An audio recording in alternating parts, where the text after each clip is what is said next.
Hello friends, आज हम class 10th का चैप्टर लखनवी अंदाज का फुल समरी करेंगे। लखनवी अंदाज यशपाल द्वारा लिखी गई है। उनका जन्म सन 1903 को पंजाब स्थित फिरोजपुर छावनी में हुआ था। उनकी रचनाओं में आम आदमी के सरोकारों की उपस्थिति है। वे यथार्थवादी शैली के विशिष्ट रचनाकार हैं। सामाजिक विषमता, राजनीतिक पाखंड और रूढ़ियों के खिलाफ उनकी रचनाएं मुखर हैं। लखनवी अंदाज नामक प्रस्तुत पाठ में लेखक ने ऐसे नवाब को वर्ण विषय बनाया है जो लेखक के समक्ष अपनी नवाबी का प्रदर्शन करते हुए खीरे की फांकों को खाने की जगह सूंघकर रसास्वादन करता है और सूंघते हुए खीरे की एक एक फांक को खिड़की के बाहर फेंकता जाता है। ऐसा करके वह डकार लेकर वह तृप्त होने का नाटक करता है।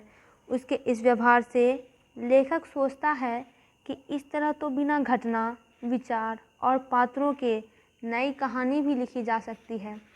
लेखक अपनी मितव्ययी प्रवृत्ति के कारण सेकंड क्लास में यात्रा नहीं करना चाह रहा था। फिर यह सोचकर कि भीड़ से भी बच जाएगा, कहानी के संबंध में भी सोच सकेगा और उसे प्राकृतिक दृश्य खिड़की से देखने को मिल जाएंगे, अतः सेकंड क्लास का ही टिकट ले लिया। गाड़ी छूट रही थी, भागकर सेकंड क्लास के डिब्बे में चढ़ गया।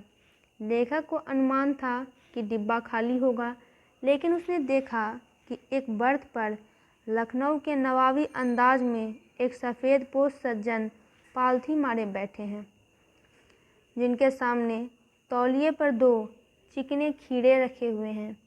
लेखक का अचानक आ जाना उन्हें अच्छा नहीं लगा। नवाब साहब ने लेखक के प्रति कोई रुचि नहीं दिखाई और न लेखक ने ही परिचय करने का प्रयास किया। लेखक ने उनकी तरफ से आंखें चुरा ली। लेखक सामने बैठे नवाब साहब के बारे में सोचने लगा कि नवाब साहब ने किफ़ायत की दृष्टि से सेकंड क्लास का टिकट खरीदा होगा, अतः अब उन्हें अच्छा नहीं लग रहा होगा कि कोई सेकंड क्लास में सफ़र करता हुआ उन्हें देखे। सफ़र का वक्त काटने के लिए खीरे खरीदे होंगे। लगता है अब उन्हें किसी के सामने खीरा खाने में संकोच लग रहा हो। नवाब साहब खिड़की से बाहर देखते रहे और स्थिति पर विचार करते रहे। एकाएक भाव परिवर्तन करते हुए लेखक से खीरे का शौक़ फरमाने के लिए कहा। लेखक को नवाब साहब का एकाएक भाव परिवर्तन अच्छा नहीं लगा और लेखक ने शुक्रिया अदा करते हुए कहा कि भला शौक़ फरमाए। नवाब साहब कुछ और देर खिड़की के बाहर देखकर कुछ निश्चय कर नीचे रखे पानी से भरे लोटे से खीरे को धोए, तौलिया से पोंछे, जेब से चाकू निकाला, उनके सिर काटे, गोदे, झाग निकाला, छीले और फांके काटकर तौलिया पर करीने से रखे। नवाब साहब ने फांकों के ऊपर जीरा मिला नमक और लाल मिर्च की सुर्खी बुरक दी। लेखक उनकी भाव भंगिमा देखे जा रहा था। उनकी भाव भंगिमा से लेखक को स्पष्ट हो रहा था कि नवाब साहब के मुंह में खीरे के रसास्वादन की कल्पना से ही पानी आ रहा है।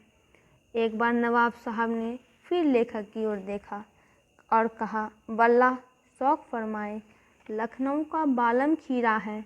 नमक मिर्च छिड़क दिए जाने पर ताज़े खीरे की पनियारी फांकें देखकर लेखक के मुंह में भी पानी आ रहा था, लेकिन पहले पूछने पर इनकार कर चुके थे, इसलिए कुछ सोचकर आत्मसम्मान रखते हुए शुक्रिया कहकर कहा, मेरी मेदा ज़रा कमज़ोर है, किबला शौक़ फरमाए। नवाब साहब ने नमक मिर्च लगी खीरों की फांक की ओर एक बार फिर देखा, फिर खिड़की के बाहर देखा, दीर्घ श्वास लिया, फिर एक एक फांक उठाई, होठों तक ले गए, सूंघा, स्वाद के आनंद में पलकें मूंद गई, मुंह में भर आए पानी को गले में उतार लिया और फांकों को एक एक करके सूंघकर बाहर फेंकते गए। उसके बाद तौलियों से हाथ और होंठ पोंछकर गर्व से लेखक की ओर देखा। नवाब साहब खीरे सूंघकर और फेंककर हाथ मुंह पोंछकर लेट गए, मानो इस काम में वे थक गए हों। लेखक नवाबी प्रक्रिया को देखकर शर्म महसूस कर रहा था और सोच रहा था कि खीरों के प्रयोग की नई प्रक्रिया अच्छी जरूर कही जा सकती है, किंतु क्या इस तरीके से उदर की तृप्ति हो सकती है।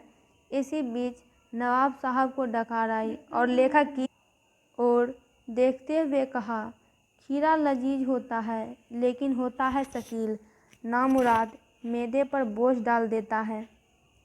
नवाब साहब की डकार से लेखक के ज्ञान चक्षु खुल गए और सोचा, खीरे की सुगंध और स्वाद की कल्पना से पेट भर जाने का डकार आ सकता है, तो बिना विचार, घटना और पात्रों के लेखक की इच्छा मात्र से नई कहानी क्यों नहीं बन सकती। तो दोस्तों, ये था लखनवी अंदाज का फुल समरी। इससे रिलेटेड वीडियोस के लिए चैनल को सब्सक्राइब करें और वीडियो को लाइक और शेयर करें।